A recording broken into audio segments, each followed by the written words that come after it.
মহাপ্রভু আজ সুরধ্বনির তীর আলো করে খেলা খেলছে। মা সুরধ্বনি মানে গঙ্গা, গঙ্গার তীরে তীরে খেলা করছেন কে? গঙ্গার তীরে তীরে খেলা করছেন আমার চৈতন্য মহাপ্রভু। আচ্ছা, আমরা সবাই জানি গঙ্গার জল মাথায় করলে, গঙ্গায় স্নান করলে আমাদের দেহ পবিত্র হয়, তাই তো? হ্যাঁ কি না মা? হ্যাঁ।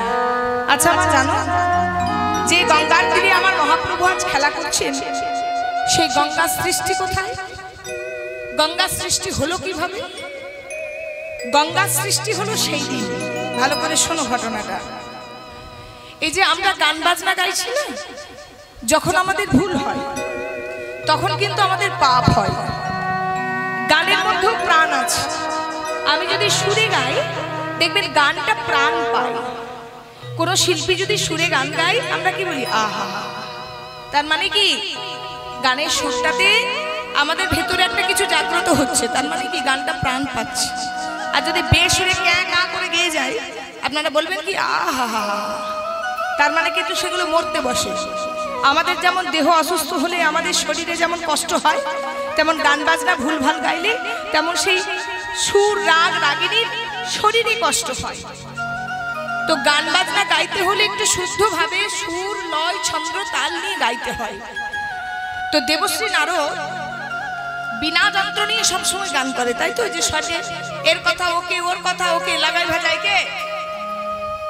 নারদ। আপনাদের পাড়ায় পাড়ায় আছে নাকি? না, আমি বললাম বলে বলছি।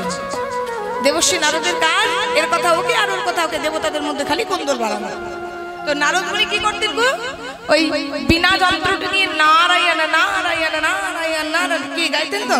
হ্যাঁ, শুনুন, আপনাদেরকে একটা টিপস বলে যায়। কারো বাড়িতে যদি ঝগড়া লাগে, কেউ যদি নোকে নোকে বলে নারদ নারদ নারদ নারদ নারদ নারদ, তার ঝগড়াটা আরো বেড়ে যায়। মানে আমি শিখিয়ে দিয়ে যাচ্ছি না, এটা বলে দিয়ে যাচ্ছি। তো সেই দেবশ্রী নারদ একদিন করেছে কি? দেবশ্রী নারদ একদিন গান বাজনা শুরু করেছে। এবার গান গাইতে গাইতে মা এমন বেসুরে বেতালে গেছে যে 6 রাগ 36 রাগিনী তারা মরতে বসেছে। 6টি রাগ আর রাগিনী কটা? 36 রাগিনী। তো 6 রাগ আর 36 রাগিনী যখন মরতে বসেছে, তখন করেছে কি? দেবশ্রী নারদ তাদের খবর নিতে গেছে। কি ব্যাপার, কি হলো? রাগ রাগিনী গুলো মরতে বসেছে কেন? আর ওই বেসুরে গাবার জন্য সব রাগ রাগিনীরা এমন অসুস্থ হয়ে পড়েছে, যার কিছুদিন গেলেই মারা যাবে। এবার দেবশ্রী নারদ খবর নিতে গেছে। এই যে ও ইমন, এই যে গোপালী, এই যে ভৈরব ভৈরবী, বলি তোমাদের আবার হঠাৎ করে কি হলো গো? আমরা সব মরে যাচ্ছি। কেন মরছো? বলছো যে আপনি হচ্ছেন মূল কারণ। কিসের কারণ? বলছে আপনি ওই যে বিনা যন্ত্র নিয়ে উল্টো পাল্টা গান গেয়েছেন, ভুলভাল গান গেয়েছেন, সেই কারণে আমরা এখন মরতে বসেছি। ও বাবা, আমার জন্য জগতে গান বাজনা মরতে বসেছে। সবাই যদি মরে যায় তাহলে তো পৃথিবীতে গান বলে আর কিছু থাকবে না। আচ্ছা, রাগ রাগিনী যদি না থাকে তাহলে গান হতো কি? তাহলে এখন উপায়টা কি? কি উপায়? বলছে উপায় একটা আছে দেবশ্রী। আপনি যদি এই জগতের শ্রেষ্ঠ গায়ককে এনে গান গাওয়াতে পারেন, তাহলে হয়তো আমাদের প্রাণটা ফিরে পাবো। আচ্ছা মা, আপনারা জানেন কিনা জানি না।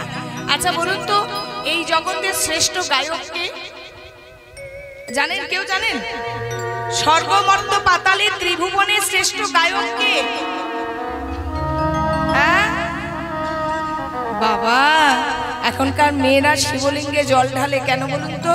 শিবের মতন বর পাবে। যারা জানে না বলে ছাই ভস্য মেঘে পড়ে থাকে। মোটা কি অবস্থা! যত নন্দী ভিঙ্গি ভূত পিশাচ নিয়ে বরযাত্রী আসে, তার জন্য আবার শিবলিঙ্গে জল ঢালা। আরে বাবা, এটা বাইরের জগতের রূপ। দেখলে হবে বস, কোয়ালিটি আছে। কি কোয়ালিটি বলুন তো? এই স্বর্গমর্ত পাতালের শ্রেষ্ঠ গায়ক হচ্ছে দেবাদিদেব মহাদেব। যদি না জেনে থাকেন তো জেনে রাখুন। শুধু তাই নয়, এই জগতের নিম্ন জ্ঞানং যথা গঙ্গা দেবতানাং অচ্যুত যথা বৈষ্ণবানাং যথা শম্ভু পুরাণানাং ইদং তথা। এই জগতের বৈষ্ণবদের শ্রেষ্ঠ হচ্ছে শিব ঠাকুর। তাহলে জগতের শ্রেষ্ঠ গায়ক হচ্ছে মহাদেব। এবার দেবশ্রী নারদ আর মহাদেবের সম্পর্কটা কি? মামা ভাগ্নে। এবার নারদ মুনি বিনা বাজাতে বাজাতে চলে গেছে কৈলাসে। যখন যদি মামাকে এনে গান না গাওয়াতে পারি, তাহলে জগতে আর গান বাজনা বলে কিছু থাকবে না। এবার দেবশ্রী বিনা বাজাতে বাজাতে গেছে, ও মামা, ও মামা, বলে ধ্যান করছো? শুধু ধ্যানই করে যাও, স্বর্গমর্ত পাতালের কোনো আর খবর রেখো না। হ্যাঁ, বরফের পাহাড়ে গরম করছে, কিছু করার নেই। বলি ও মামা, একটা খবর ছিল গো। বলি একটা বড় বিপদে পড়েছি আমি। বুঝি বিপদে না পড়লে কি আর কেউ কারো ঘরে আসে, তার আবার বরফের পাহাড়ে, হ্যাঁ কৈলাসে? বলো ভাগ্নে। বলছে মামা, সর্বনাশ হয়ে গেছে, আমি এমন ভুলভাল গান করে বসেছি যে আমার জ্বালায় সব 6 রাগ আর 36 রাগিনী মরতে বসেছে। এখন যে কোনো উপায়ে যদি ওদেরকে বাঁচানো যায়, কি করতে হবে? না গান গাইতে হবে। তো দেখবেন যখন যাকে দরকার লাগে তার আবার কি হয় না, সে আবার ঘুরে বসে। ধরুন আমাকে আপনাদের খুব দরকার, তো আমি আবার তখন বেঁকে বসবো, কারণ বুঝতে পারি আমাকে ছাড়া চলবে না। তেমন ভোলানাথকে ছাড়া যখন চলবে না, ভোলানাথ আবার বেঁকে বসেছে। ভোলানাথ বলছে শোনো ভাগ্নে, গান তো গাইতে যেতে পারি, কিন্তু আমি তো শ্রেষ্ঠ গায়ক, কিন্তু সেরকম শ্রেষ্ঠ শ্রোতা তো চাই। হরি বল। শুধু গান গাইলেই তো হবে না, শ্রেষ্ঠ শ্রোতা তো চাই। তাহলে আমি যে গাইবো, আমি কি উলুবনে ভূত সারাবো? তাহলে শ্রেষ্ঠ শ্রোতা এলেন। শ্রেষ্ঠ শ্রোতা এলেন কারা? ব্রহ্মা আর বিষ্ণু, অর্থাৎ নারায়ণ এলেন আর ব্রহ্মা এলেন। এবার নারায়ণ আর ব্রহ্মা বসে আছে আর ভোলানাথ গান গাইছে। এইবারে দেখুন মজা। ভোলানাথ যখন নিজের ধ্যানে গান শুরু করেছে, গান গাইতে গাইতে গাইতে গাইতে গাইতে গাইতে হঠাৎ হয়ে গেল কি এক দুর্ঘটনা। ভোলানাথ গান গাইছে আর দেবশ্রী নারদ বসে আছে, ব্রহ্মা বসে আছে আর বিষ্ণু বসে আছে। এবার নারায়ণ ভোলানাথের গান শুনতে শুনতে অষ্টশাস্ত্রিক ভাবে হৃদয় হচ্ছে, করে নারায়ণ কাঁপছে। আর যত কাঁপছে তত সারা শরীর দিয়ে ঘাম মিশ্রিত হচ্ছে, ঘাম বেরিয়ে যাচ্ছে। আর যত যত ঘাম বেরোচ্ছে দেহ থেকে, সব নারায়ণের ডান চরণ দিয়ে, দক্ষিণ চরণ দিয়ে বেয়ে পড়ছে। এই যে গান শুনতে শুনতে নারায়ণের চরণ থেকে ঘর্ম দক্ষিণ চরণ দিয়ে বেয়ে পড়ল না, সেই নারায়ণের দক্ষিণ চরণ থেকে সৃষ্টি হয়ে গেল সেই ধর্ম দিয়ে পতিত পাবনী গঙ্গা। গঙ্গা বইতে থাকছে নারায়ণের চরণ থেকে। এবার যখন ব্রহ্মা দেখছে বড় বিপদ, নারায়ণের ঘাম থেকে যদি গঙ্গার সৃষ্টি হয়ে যায়, তাহলে তো গঙ্গাকে আটকাতে হবে, না ছাড়া তো পৃথিবীর বুকে জল আর জল হবে। ব্রহ্মার হাতে দেখবেন কমণ্ডল থাকে, ব্রহ্মা কমণ্ডলটা পেতে দিয়েছে, গঙ্গাকে কমণ্ডলতেও আটকে রাখতে পারেনি, কমণ্ডলটা উচ্চে পড়ছে গঙ্গা। সেই হিসেবে ভোলানাথ গান বন্ধ করে দিয়ে একেবারে গঙ্গাকে নিয়ে শিবের জটাতে ধারণ করে দিয়েছে। বলে মা গো, তুমি যখন নারায়ণের দক্ষিণ চরণ থেকে সৃষ্টি হলে, তোমার নাম রইল পতিত পাবনী গঙ্গা। তোমার বুকে যে জন স্নান করবে তার অপবিত্র দেহ পবিত্র হবে। আর শুধু তাই নয়, ধারিত্রীর বুকে তোমাকে নিয়ে যাবে ভগীরথ। এখন তুমি আমার জটা থেকে ধারিত্রীর বুকে পড়বে। ভোলানাথের জটা থেকে গঙ্গা পড়তে লাগলো। তাহলে গঙ্গার সৃষ্টি নারায়ণের দক্ষিণ চরণ, গঙ্গার বিশ্রামস্থল ব্রহ্মার কমণ্ডল, আর গঙ্গার মিলনস্থল মহাদেবের জটায়। সেই পতিত পাবনী গঙ্গার তীরে আজ মহাপ্রভু খেলা করছে। আচ্ছা, কি খেলা করছে মা? মহাপ্রভুর হরিনাম সংকীর্তনের খেলা। মহাপ্রভু আজকে হরিনাম সংকীর্তনে মাতোয়ারা হয়েছে। কলিযুগের সর্বশ্রেষ্ঠ নাম কি নাম? হরে কৃষ্ণ কৃষ্ণ কৃষ্ণ হরি হরি, হরে রাম রাম রাম হরে হরে। একবার বলো হরি, বলো হরি। হাত তুলুন দেখি একবার, যাদের যাদের হাত আছে তুলুন, যাদের নেই আর পাবেন কোথায়? তুলুন দেখে একবার, তুলুন তুলুন তুলুন। বাহ, বলি হরি। চলো তো ভাই, এবার বলো হরি, বলো হরি, বলো হরি, বলো হরি, বলো হরি, বলো হরি,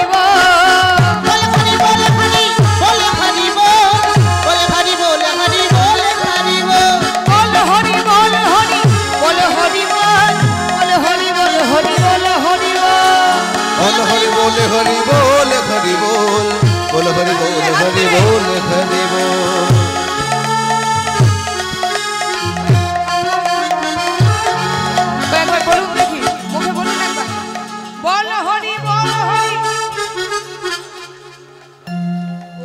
বাবা, কেউ কি ঝগড়া করো না নাকি গো? গলার আওয়াজ নেই, জোরে জোরে বলো, বল হরি বল হরি।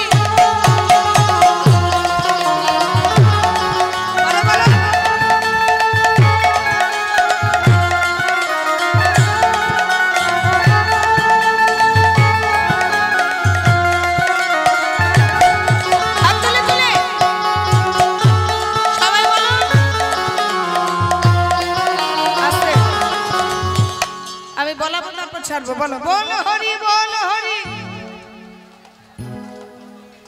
ও বাবা, মেন লাইন কট লাইন পালাচ্ছে সব, একসঙ্গে বলো, বল হরি বল হরি।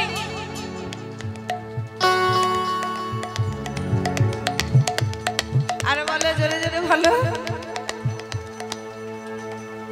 এই বলো তো, বল হরি বল হরি। বলা নেই, বলো জোরে জোরে, কারোর দিকে তাকাতে হবে না, তুমি বলে যাবে, বল হরি বল হরি। বললেই কৃপা হবে, একদম বললেই সরাসরি কৃপা। সবাই হাত তুলে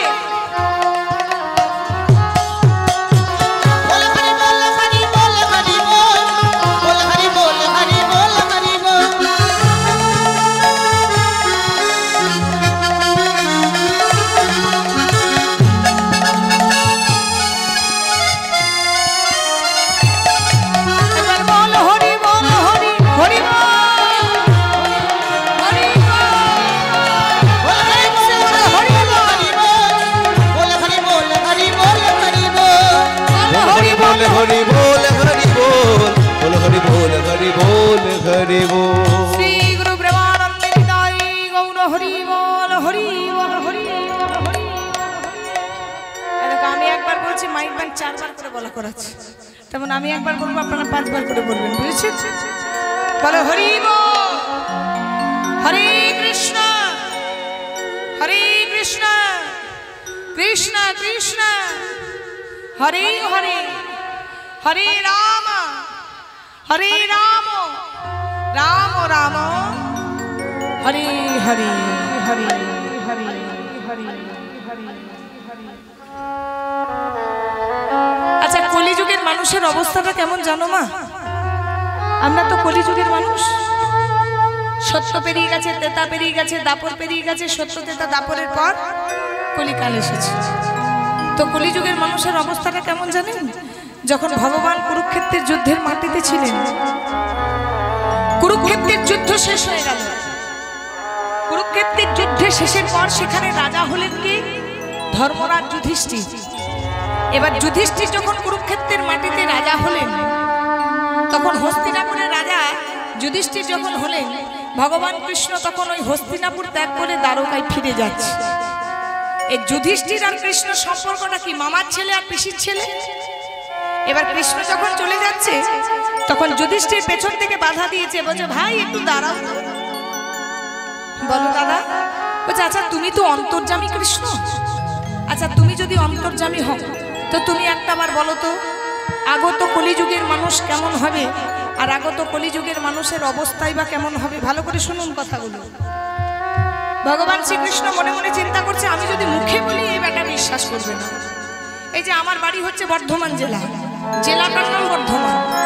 আমি যদি বলি আমাদের বর্ধমানের সীতাভোগ আর মিহিদানা খুব বিখ্যাত, জানেন তো নাকি? আপনারা বলবেন হ্যাঁ মা, একটু যদি আনতে আমাদেরকে খাওয়াতে, তাহলে জানতাম কুখ্যাত না বিখ্যাত না সুখ্যাত। তুমি মুখে বললে আমি বিশ্বাস করে নেবো? এ জগতে সবাই প্রমাণ চায়। তো ভগবান কৃষ্ণ মনে মনে চিন্তা করছে, আমি যদি প্রমাণ দিতে না পারি তাহলে কিন্তু কিছুতেই এরা বিশ্বাস করবে না কলিযুগের মানুষের অবস্থা কেমন হবে। এবার যুধিষ্ঠির, ভীম, অর্জুন, নকুল, সহদেব কটা ভাই? কটা ভাই মা? 5 ভাই। বাহ, এই তো আপনারা সব জানেন। সেই 5 ভাইকে যদি আমাকে বিশ্বাস করাতে হয়, 5 ভাইকে প্রমাণ দিতে হবে। তো ভগবান কৃষ্ণ চতুরের চূড়ামণি, তো চতুর তো বড়। ভগবান কৃষ্ণ বলছে, শোনো দাদা, এই কলিযুগের মানুষের অবস্থা কেমন হবে আর কলিযুগের মানুষই বা কেমন হবে, এটা যদি জানতে হয় তাহলে কালকে প্রভাত না হতে হতে তোমরা 5টা ভাই 5টা পথ দিয়ে যাত্রা শুরু করে দেবে, মানে পথে চলতে থাকবে। এবার পথে যেতে যেতে তোমরা প্রথমেই যে আশ্চর্য ঘটনাগুলো দেখবে সেগুলো দেখে ফিরে আসবে আমার কাছে। আমি বর্ণনা করে দেবো কলিযুগের মানুষ কেমন, আর কলিযুগের মানুষের অবস্থাই বা কেমন হবে। তাহলে যুধিষ্ঠির, ভীম, অর্জুন, নকুল, সহদেব 5টা ভাই পরের দিন সকাল হয়েছে, 5টা পথে যাত্রা শুরু করে দিয়েছে। এবার 5টা পথে যখন মা যাত্রা শুরু করেছে, প্রথমেই যুধিষ্ঠির দেখেছে কি একটা হাতি শুয়ে আছে। তো সেই ঘটনাটা দেখে এসে ভগবান কৃষ্ণের কাছে বর্ণনা করছে। কি বর্ণনা করছে? বলছে, কৃষ্ণ আমি একটা আশ্চর্য ঘটনা দেখলাম। কি ঘটনা? বলছে একটা হাতি শুয়ে আছে। হ্যাঁ শুয়ে আছে। তো কি হয়েছে? বলছে ঘটনাটা আশ্চর্য এটাই, এই এই হাতি দেখেছিস? হাতি দেখেছিস? টিভিতে, সিরিয়ালে, ছবিতে দেখেছিস? হাতির কটা সুর হয়? হাতি দেখিস নি? হাতির একটা সুর হয়? কটা সুর হয়? ঠিক করে ভেবে বল, ছবিটা মনে কর। হাতির কটা সুর হয়? একটা। আবার বলছিস একটা। তোমার হাতির কটা সুর হয়? একটা হয়। দেখতে গেছিলে একটা হয়। দেখেছো ঠিক করে? হাতির সুর কটা হয়? একটা হয়। কিন্তু আমি দেখলাম আশ্চর্য ঘটনা কৃষ্ণ, হাতিটি শুয়ে আছে কিন্তু হাতিটির সুর হচ্ছে দুটো। ভগবান কৃষ্ণ বলছে এটাই তো কলিযুগের মানুষের অবস্থা হবে। কলিযুগের মানুষ হাতির মতন হবে, মানে খাবে দাবে আর মোটা হবে। যত পারছে এখন মানুষরা মোটা হচ্ছে, কেউ পাতলার দিকে যাচ্ছে। দেখবেন মোটা থেকে স্লিম হওয়াটা খুব কঠিন ব্যাপার, কিন্তু স্লিম থেকে মোটা হওয়াটা খুব সহজ ব্যাপার। যারা মোটা তারা এক কথা জানে না। না বলছে কলিযুগের মানুষ হাতির মতো বড় করে হবে। আর শুধু তাই নয়, ওই হাতির যেমন দুটো সুর দেখেছো, কলিযুগের মানুষের দুটো করে মুখ হবে। মানুষ মুখে বলবে এক আর কাজে করবে আর এক। হরি বল। এটা কে বললো? প্রথম ভাই। দ্বিতীয় ভাই বলছে কৃষ্ণ আমি আবার তা দেখলাম না, আমি দেখলাম একটা গাভীর বাচ্চা হয়েছে। গাভীর বাচ্চাকে কি বলেন আপনারা? বাছুর বলেন তো নাকি? দেখলাম গাভীর বাচ্চা হয়েছে। তো গাভীর বাচ্চাটা হয়েছে বাছুর। তো মা গাভীটা জিভ দিয়ে চেটে চেটে পরিষ্কার করছে। তো এত পরিমাণে জিভ দিয়ে চেটে চেটে পরিষ্কার করেছে যে সেই বাছুরটার ছাল চামড়া তুলে দিয়ে রক্ত মাংস বার করে দিয়েছে। হরি বল। বলছে একটা মা কখনো পারে তার সন্তানের ছাল চামড়া তুলে দিয়ে রক্ত বার করে, হাড় বার করে, মাংস বার করে দিতে? ভগবান কৃষ্ণ বলছে এটাই তোমাকে প্রত্যক্ষ প্রমাণ দেখালো কলিযুগের মানুষের অবস্থা হবে ঠিক এই রকম। ওই গাভীটা হবে কলিযুগের মাতা আর পিতা, আর বাছুরটা হবে তাদের একটা করে সন্তান। দেখবেন যত কলিযুগ আগত হচ্ছে প্রত্যেকটা বাবা মায়ের বেশিরভাগ ঘরে একটা করে সন্তান হচ্ছে। হচ্ছে না? প্রথমে যদি ছেলে হয়ে যায় তাহলে তোর কোনো কথাই নেই, যদি মেয়ে হয়েছে তাহলে আরেক চান্স দেখা যেতে পারে। তাহলে বেশিরভাগ ঘরে একটা করে আদরের সন্তান হবে। আর বাবা মারা করবে কি? এত পরিমাণে আদর দেবে, এত পরিমাণে মাথায় তুলে প্রশ্রয় দিয়ে মাথায় ওঠাবে যে ওই চাটতে চাটতে যেমন ছাল চামড়া তুলে রক্ত হাড় বার করেছে, তেমন কলিযুগের মাতা আর পিতা সন্তানদেরকে আদর দিতে দিতে হিতে বিপরীত করে দেবে। অর্থাৎ সন্তানের বিপদের কারণ তার মা বাবাই হয়ে দাঁড়াবে। আমাদের মতো গ্রাম বাংলার ভাষায় আমরা কি বলি? আদর দিতে দিতে ছেলেটাকে বাঁদর তৈরি করেছে। কলিযুগের মানুষের অবস্থা হবে ঠিক এইরকম। তৃতীয় জন অর্জুন বলছে কৃষ্ণ আমি দেখলাম একটা শকুনির ডানাতে বেদের মন্ত্র লেখা আছে। হ্যাঁ গো, শকুনির ডানাতে কখনো বেদ মন্ত্র থাকে? ময়ূরের ডানাতে থাকতে পারে। আচ্ছা শকুনির কাজ কি মা? শকুনির কাজ হচ্ছে মরা দেহে মাংস ছিঁড়ে খাওয়া। গরু মরে পড়ে থাক, ছাগল মরে পড়ে থাক, কুকুর মরে পড়ে থাক, তাই না? বিড়াল মরে পড়ে থাক, দেখবেন মাংসগুলো ছিঁড়ে ছিঁড়ে খায়। আচ্ছা কখন দেখেছেন যে শকুনি মরে পড়ে আছে তাকে নিয়ে টানাটানি করছে কোনো পশুরা? না, শকুনি সবার মাংস খায়, শকুনির মাংস কোনো জনা খায় না। তাহলে সেই শকুনির ডানাতে যদি হরে কৃষ্ণ লেখা থাকে তাহলে শোভা পাবে বাবা? কেউ কিন্তু অপরাধ নেবেন না, এটা ভগবান শ্রীকৃষ্ণ বলে দিলেন। কলিযুগের মানুষ হবে শকুনির জাত। কলিযুগের মানুষের গলায় তুলসীর মালা থাকবে, গলায় তুলসীর মালা নিয়ে মদের ঠেকে বসতে ছাড়বে না, জুয়ার ঠেকে বসতে ছাড়বে না, গলায় তুলসীর মালা নিয়ে মাছ মাংস খেতে থাকবে না। অনাচার অত্যাচার যত ধরনের নোংরা পবিত্র কাজ আছে তত ধরনের মানুষ কাজ করবে। অর্থাৎ কলিযুগের মানুষ সাজবে সাধু, সাধুর মতো সাজটা হবে, কিন্তু অসাধুর মতন তাদের কাজটা হবে। সাধু সাজলে কি হবে? কাজটা করবে অসাধু। কে বললেন? ভগবান কৃষ্ণ। চতুর্থ জন বললেন, কৃষ্ণ আমি দেখলাম বিরাট বড় একটা পাহাড়, আর সেই পাহাড় থেকে পাথরের খণ্ড গড়িয়ে গড়িয়ে গড়িয়ে গড়িয়ে গড়িয়ে গড়িয়ে পড়ছে। বড় বড় গাছ আটকাতে পারছে না, বড় বড় পাথর আটকাতে পারছে না, অবশেষে পাথরটাকে আটকে দিল একটা লতা জাতীয় গাছ। ভগবান কৃষ্ণ বললেন, কলিযুগের মানুষের সংসারটা হবে ছোট, কিন্তু মানুষ দেখবে অনেক বড় করে। যেমন দেখবেন আমাদের মতন কোনো মেয়েকে জিজ্ঞাসা করবেন, হ্যাঁ মা তোমরা শ্বশুর ঘরে কে কে থাকো গো? দেখবেন আমাদের মতন মেয়েরা বলে, আমি থাকি, আমার হাজবেন্ড থাকে, আমার ছেলে থাকে, আর বলো না যত জ্বালা, ওই শ্বশুর শাশুড়িও আমার কাছেই থাকে। বলে বলে তো নাকি? আচ্ছা একবারের জন্য বলে যে শ্বশুর শাশুড়ির কাছে আমরা থাকি না। ভগবান বললেন কলিযুগের মানুষের অবস্থা হবে, তারা গাভীকে দোহে কুত্তাকে পোষে, অর্থাৎ গাভীকে দহন করে নেবে আর কুকুরকে ঘরে পুষবে।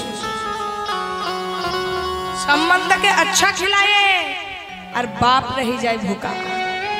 অর্থাৎ বাড়িতে সম্বন্ধ যারা আসবে, আশেপাশে আত্মীয় স্বজনদেরকে ভালো মন্দ খাওয়াবে, লেকিন বাপ রহি যায় ভুকা। তার বাবা মারা খিদের জ্বালায় ছটফট করবে। ধন্য কলিযুগ এর তামাশা, দুঃখ লাগে আর হাসি।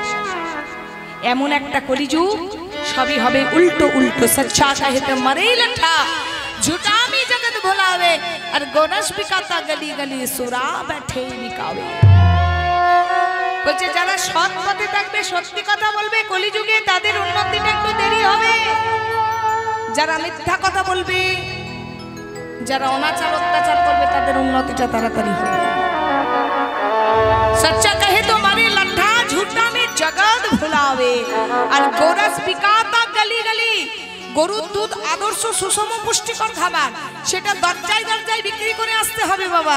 আর লেকিন সুরা বেঠে বিকাবে, সুরা মানে মদ। মদ যদি কেউ ঘরে বসে বিক্রি করে, তার দরজায় খদ্দেররা ভ্রমরের মতন ছুটতে থাকবে। এটাই হচ্ছে কলিযুগ, সবই উল্টো। তাই কলিযুগের মানুষের জীবনে বড় বড় সমস্যায় আসবে। ভগবান বললেন কোন জ্যোতিষীর কাছে গিয়ে আটকাতে পারবে না, কোন কবিরাজের কাছে গিয়ে আটকাতে পারবে না, কোন ডাক্তারের কাছে গিয়ে আটকাতে পারবে না। কলিযুগের মানুষের সংসারের সমাধান যদি একজনা করতে পারে, যদি কোনো ভক্ত একবারে দুটি বাহু তুলে নয়নের জলে বক্ষ ভাষায়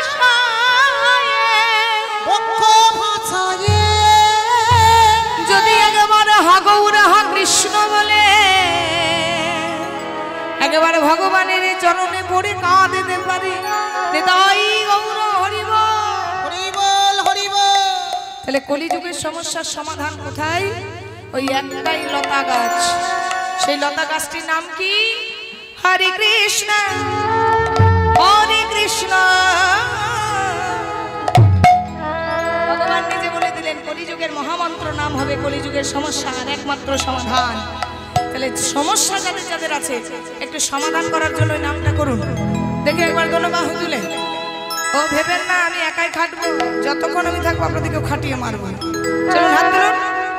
হরে কৃষ্ণ হরে কৃষ্ণ কৃষ্ণ কৃষ্ণ হরে হরে, হরে রাম হরে রাম রাম রাম হরে হরে।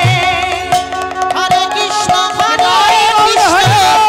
কৃষ্ণ কৃষ্ণ হরে হরে, হরে রাম হরে রাম রাম রাম হরে হরে। হরে কৃষ্ণ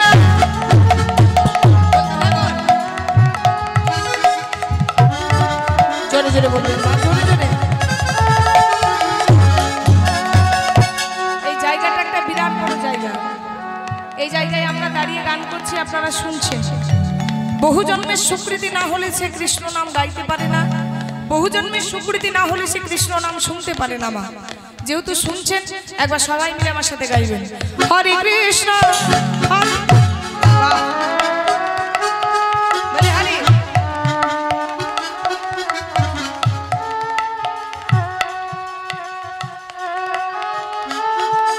বাহ, জোরে জোরে বলুন মা, যত বলবেন কৃপা হবে। হরে কৃষ্ণ কৃষ্ণ কৃষ্ণ হরে হরে, হরে রাম রাম রাম হরে হরে। হরে কৃষ্ণ কৃষ্ণ কৃষ্ণ হরে হরে, হরে রাম হরে রাম, হরে হরে, হরে কৃষ্ণ কৃষ্ণ কৃষ্ণ কৃষ্ণ হরে হরে, হরে রাম রাম রাম হরে হরে। হরে কৃষ্ণ কৃষ্ণ কৃষ্ণ হরে হরে, হরে রাম রাম রাম হরে হরে। হরে কৃষ্ণ কৃষ্ণ কৃষ্ণ কৃষ্ণ হরে হরে, হরে রাম রাম রাম হরে হরে। উলু ধ্বনি মা। হরে কৃষ্ণ কৃষ্ণ কৃষ্ণ কৃষ্ণ হরে হরে, হরে রাম রাম রাম হরে হরে। হরে কৃষ্ণ কৃষ্ণ কৃষ্ণ কৃষ্ণ হরে হরে, হরে রাম রাম রাম হরে হরে। হরে কৃষ্ণ কৃষ্ণ কৃষ্ণ হরে হরে, হরে রাম রাম রাম হরে হরে। শ্রী গুরু প্রেমানন্দ নিতাই গৌর হরি বল। উলু ধরে দেবেন মা সবাই।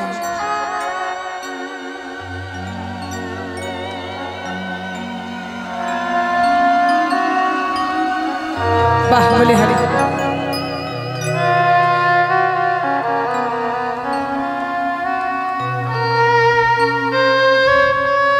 তাহলে আজকে চৈতন্য মহাপ্রভু খেলা খেলছে। আপনাদেরকে কেন হরে কৃষ্ণ নামটা বলা করাচ্ছি একটু পরে জানতে পারবেন। আজকে চৈতন্য মহাপ্রভু সুরধ্বনির তীর আলো করে খেলায় মাতোয়ারা হয়েছে। বাবা কি খেলা খেলছে? আজকে ভগবান মনে মনে চিন্তা করেছে আমি নিজেও খেলবো আর সারা নবদ্বীপকে খেলাবো। কি খেলা? হরি নামের খেলা। ভগবান মনে মনে চিন্তা করছে যারা হরি নাম করে ঠিক আছে, যারা করে না আজ তাদেরকেও আমি জোরপূর্বক করাবো। কেমন জোরপূর্বক? না এমন একটা খেলা আজ খেলবো যারা করে ভালো, যারা না করে আজকে তারাও হরি বল বলবে, হরি বল। তাহলে দেখুন আজকে ভগবান কি করলেন। ভগবান খেলা খেলতে খেলতে হঠাৎ করে ঢেড়ি পিটিয়ে দিলেন। আমার ঢেড়ি পেটানো বোঝেন তো? দেখবেন একটা ঢোল নিয়ে দুম দুম দুম দুম দুম দুম করে সবাইকে জোরে জোরে বলে বলে বেড়ায়, গোটা গ্রাম বুঝে নাই কি ঘোষণা হচ্ছে। তেমন আজকে মহাপ্রভু ঢেড়ি পিটিয়ে বেড়াচ্ছেন। শোনো শোনো শোনো শোনো শোনো শোনো নবদ্বীপবাসী, নবদ্বীপবাসী, আজ আজ গঙ্গার এপার থেকে ওপারে, গঙ্গার এপার থেকে ওপারে নিয়ে যাওয়া হবে নৌকায় করে, কিন্তু কোনো কড়ি লাগবে না, কোনো কড়ি লাগবে না।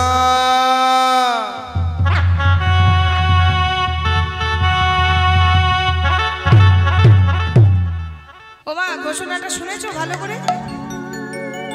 কি বলা হলো বলো তো?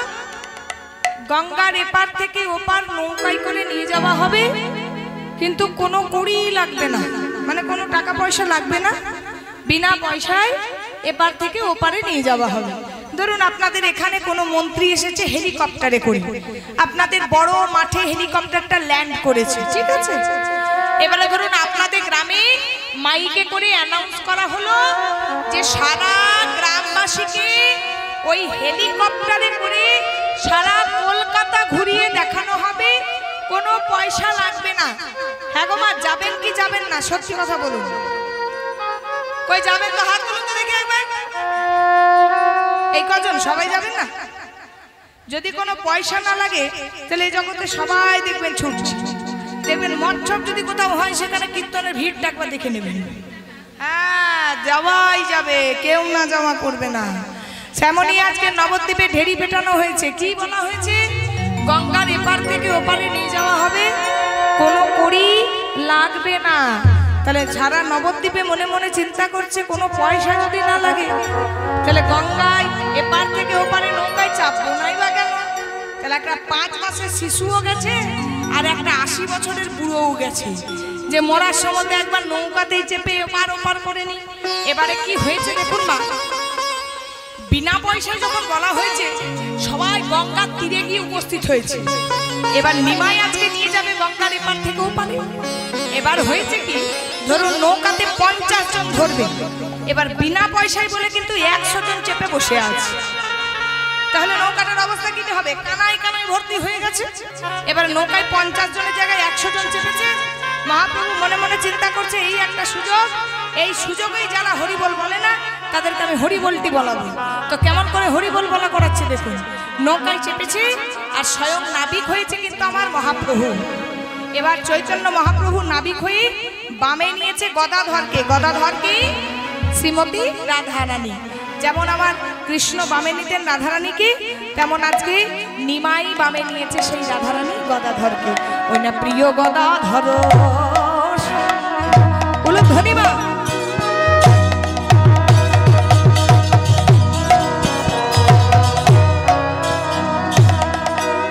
পূরব রহস্য রঙ্গে ওই না প্রিয় গদাধর সঙ্গে পূরব রহস্য রঙ্গে। দেখো প্রিয় গদাধর সঙ্গে।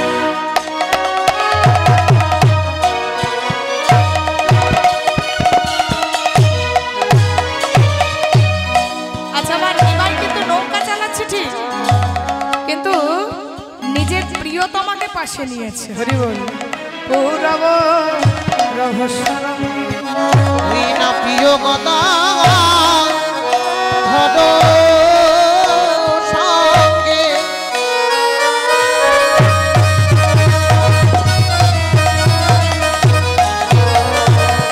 আহা পূরব রসরঙ্গে।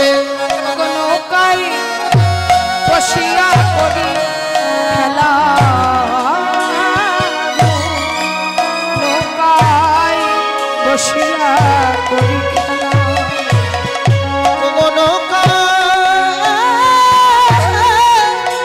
বসিয়া করে খেলা গো, আহা নৌকায় বসিয়া করে খেলা। আজকে নিমাই বাম পাশে কাকে নিয়েছে মা? গদাধরকে নিয়েছে। তো গদাধরকে এবারে ভালো করে শুনুন।